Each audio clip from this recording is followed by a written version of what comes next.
دیکھیں نوحہ خانوں کو، مرثیہ خانوں کو اللہ نے زبان میں ایک عجیب تاثیر دی ہے کہ ہم 10 منٹ میں جو بات مکمل نہیں کر پاتے اور جتنا اثر پیدا نہیں کر پاتے، نوحہ خان کے 2 مصروں میں وہ اثر پیدا ہو جاتا ہے۔ چنانچہ حیدرآباد میں آج سے 80-90 برس پہلے ایک نوحہ خان تھا، نوجوان تھا، اور وہ ایک نوحہ پڑھتا تھا، اور وہ نوحہ یہ تھا کہ خون برسا مگر افسوس نہ برسا پانی، خون برسا مگر افسوس نہ برسا پانی، مانگتا رہ گیا احمد کا نواسا پانی۔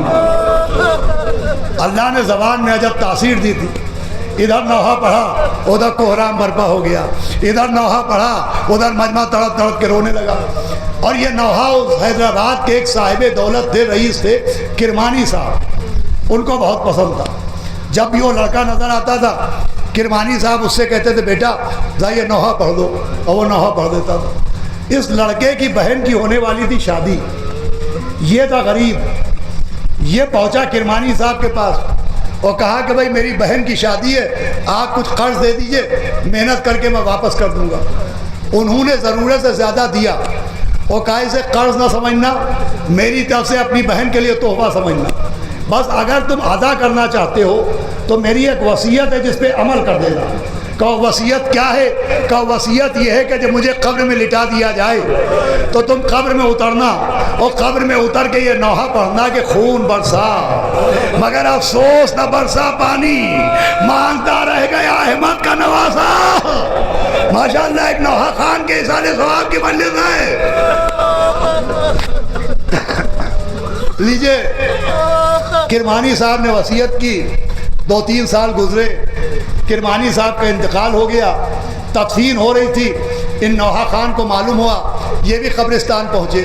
ابھی پٹھرے لگنے والے تھے کہ نوحہ خان نے ان کے عزیزوں سے کہا کہ ابھی پٹھرے نہ لگائیے، مجھے قبر میں اترنے دیجیے، سنیے گا انشاءاللہ جب یاد آئے گا آنکھیں نم ہو جائیں گی، مجھے مرحوم کی وصیت پہ عمل کر دیجیے۔ کہ وصیت کیا ہے؟ کہ وصیت یہ تھی کہ ایک نوحہ پڑھنے کو کہا تھا۔ لیجیے نوجوان قبر میں اترا، چہرے سے کفن ہٹایا، نوحہ پڑھنا شروع کیا کہ خون برسا مگر افسوس نہ برسا پانی، مانگتا رہ گیا احمد کا نواسا پانی۔ جیسا ہی نوحہ پڑھا تھا، بھرے مجمع نے کھلی آنکھوں سے دیکھا کہ نوحہ خان نوحہ پڑھتا جا رہا ہے، مرحوم کی آنکھوں سے آنسو بہتے جا رہے ہیں، میت کی آنکھوں سے آنسو نکل رہے ہیں۔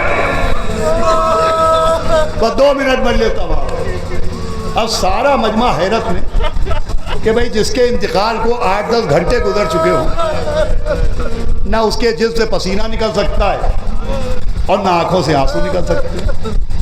تو جو ڈاکٹر تھا غیر مسلم جس کے یہ زیر علاج رہے تھے کرمانی صاحب، اس ڈاکٹر کو بلایا گیا اور کہا گیا ذرا چیک اپ کیجئے، کہیں ایسا تو نہیں کہ ہم ان کو مردہ سمجھ لیں اور ان میں کہیں نہ کوئی آثار زندگی ہوں۔ تو ڈاکٹر نے کہا یہ کیسے ممکن ہے، میں بغیر چیک اپ کیے ڈیتھ سرٹیفکیٹ نہیں بناتا، کہیں پھر بھی آپ چیک اپ کیجئے۔